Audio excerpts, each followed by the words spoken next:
ಕೂಡ ಯಾವ ದುಷ್ಟ ಶಕ್ತಿಗಳು ಈ ಷಡ್ಯಂತ್ರದ ಹಿಂದೆ ಕೆಲಸ ಮಾಡ್ತಾ ಇದೆ, ಯಾವ ಯಾವ ಸಂಘಟನೆಗಳು ಇದರಿಗೆ ಶಕ್ತಿ ತುಂಬುವಂತ ಕೆಲಸ ಮಾಡ್ತಾ ಇದ್ದಾವೆ, ಇದನ್ನ ಬಲಿ ಆಗ್ತಕ್ಕಂಥ ಕೆಲಸ ರಾಜ್ಯ ಸರ್ಕಾರ ಮಾಡದೇ ಇರತಕ್ಕಂಥ ಸಂದರ್ಭದಲ್ಲಿ ಭಾರತೀಯ ಜನತಾ ಪಾರ್ಟಿ ನಾವಿವತ್ತು ನಿರ್ಧಾರ ಮಾಡಿದ್ದೇವೆ.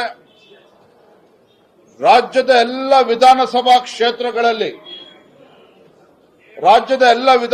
ಕ್ಷೇತ್ರಗಳಲ್ಲಿ ಮುಂದಿನ ಒಂದು ವಾರ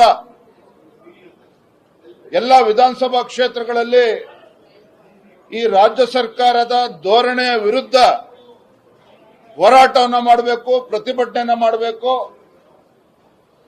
ನಮ್ಮ ಬೇಡಿಕೆ ಯಾವ ಷಡ್ಯಂತ್ರಗಳಿದ್ದಾವೆ, ಕುತಂತ್ರಗಳಿದ್ದಾರೆ, ಇದನ್ನ ಬಲಿ ಆಗ್ತಕ್ಕಂಥ ಕೆಲಸ ರಾಜ್ಯ ಸರ್ಕಾರ ಮಾಡಬೇಕು. ಇಂಥ ದುಷ್ಟಶಕ್ತಿಗಳ ವಿರುದ್ಧನೂ ಕೂಡ ಕೇಸನ್ನ ರಿಜಿಸ್ಟರ್ ಮಾಡಿ ಅವ್ರ ಮೇಲೆ ಬಿಗಿಯಾಗಿರ್ತಕ್ಕಂಥ ಒಂದು ಕ್ರಮವನ್ನು ತೆಗೆದುಕೊಳ್ಬೇಕು, ಶಿಕ್ಷೆ ಆಗಬೇಕು.